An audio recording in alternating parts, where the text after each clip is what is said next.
O te whaatala whātu le whaopopongo te la whau mai sa mō le āmatango le nei vaiaso o se mai le whaafonga. O le whaai unga le vaiaso o mawae na whaamuta aloa ia ai i se pepo whaamtalanga mai le fionga le teitai o le atunuu le fionga fia me Dr. Naomi Mataafa tiute mga ruenga po to finga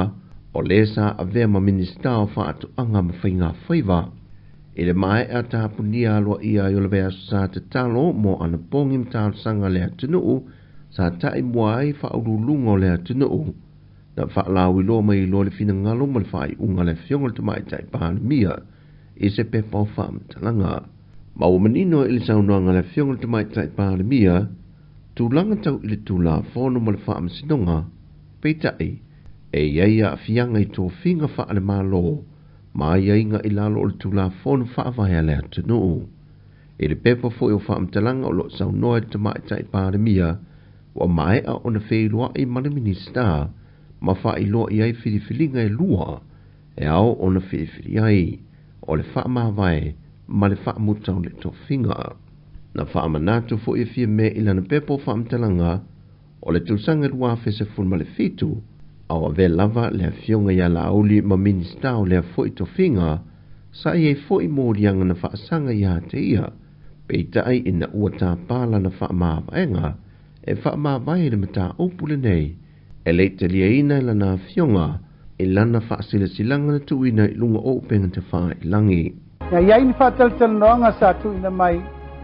o te whaamawai aloa ia i le kapeneta.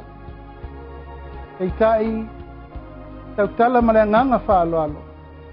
e le mawhai ona o whaamawai aloa ia a e le isa i lia le ami o tonu le whaamsinonga.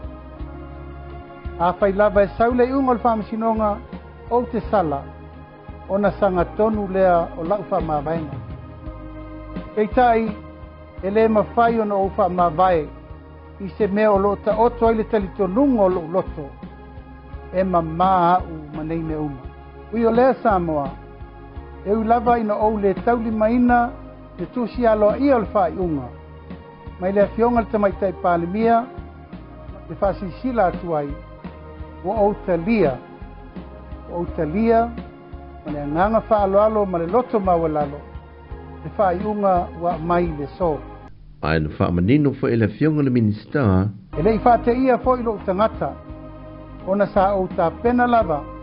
o whea lava e anga i ai le whai unga le tamaitai pālemia moa. Ta moa malau whaafonga ta o ta pena lava ona le fina wina o le ami o tonu i le neim tau. E pa iai o le whai ngā malo e o whionga le tamaitai pālemia ma lau ka peneta. O le ale whai unga o autoutu ina mai le so o Otalia ma le nganga whaaloalo. Ai o te le tu la ingungu mori le nganga whaatai ma le nganga whaanga e tia ona o lo tō whinga tātu ina mai i a te au o te tautua ai mo Samoa le amatanga o le nei paeinga. o le sofa o le masina fou o le a amata whaanga solo e loa le ilo i longa o le mata o pulfa amsinonga. O lo whanga solo su e ngā leo fiso leo leo e le maliwa se li talavou e sifun maliwa tausanga le matua na maua o lo tātia lunga le ala tele le fio ango solo o lo masalomia na sipaka i se wae e le tise o whaamtalanga na tu ina mai se tasil sui o le fio anga na tupu ai le whaalave o waia po mōli na whaalenga ina mai le maloso sui o le tau le whaai unga le vaiaso le wa afia ai le wa maliu. Ma wa tau sanga fo i le ai ngā lea talavou i le atunuu e na ia tuuina i lalo ata na latu tuuina i lunga o penga tawha i langi au tātia le latu tamaititi i lunga o le ala tele mai le whaavelave na tūlai mai. E to o lua lea ua mōlia e leo mai le whaavelave le na tūlai mai i le whaaleanga ina o mea tō tino le whaletele malo o le tau mea sina i se vevesin tūlai mai vai aso o tua nai. O le whaaleanga ina o ni mea tō tino ua mōlia i la ua ia peita ai to tasi wa i lima neo leo ma leisi to tasi o lo tau sa i lia mai o lo masalumia e malanga mai atunu i fafo na fai lo foi e le pule o le falitari malo o sea fiang tele ele ngate meto tino ai fa pena foi le au fingar wenga au tau mwhai e tau fiofi le vevesi sa tulai mai. Mai o se fa ala velave tele mua lea mo fiangai malfaltel malo talu ona fa vai mai. Wa momoni mai le nganga whaaftai tele le prestene o le to manga moe popo ngā tia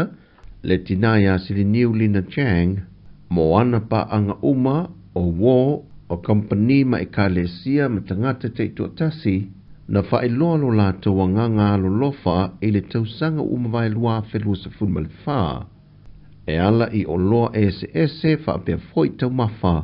o seleni o vaiino o ngā luenga o fofua mai company ma pisinesi e le tausinga lea i le lata i le se lau whanau o lo tausia ma vaia e le to manga moe popo ngā tia. Sau nol prestene i asili niu Lina Chang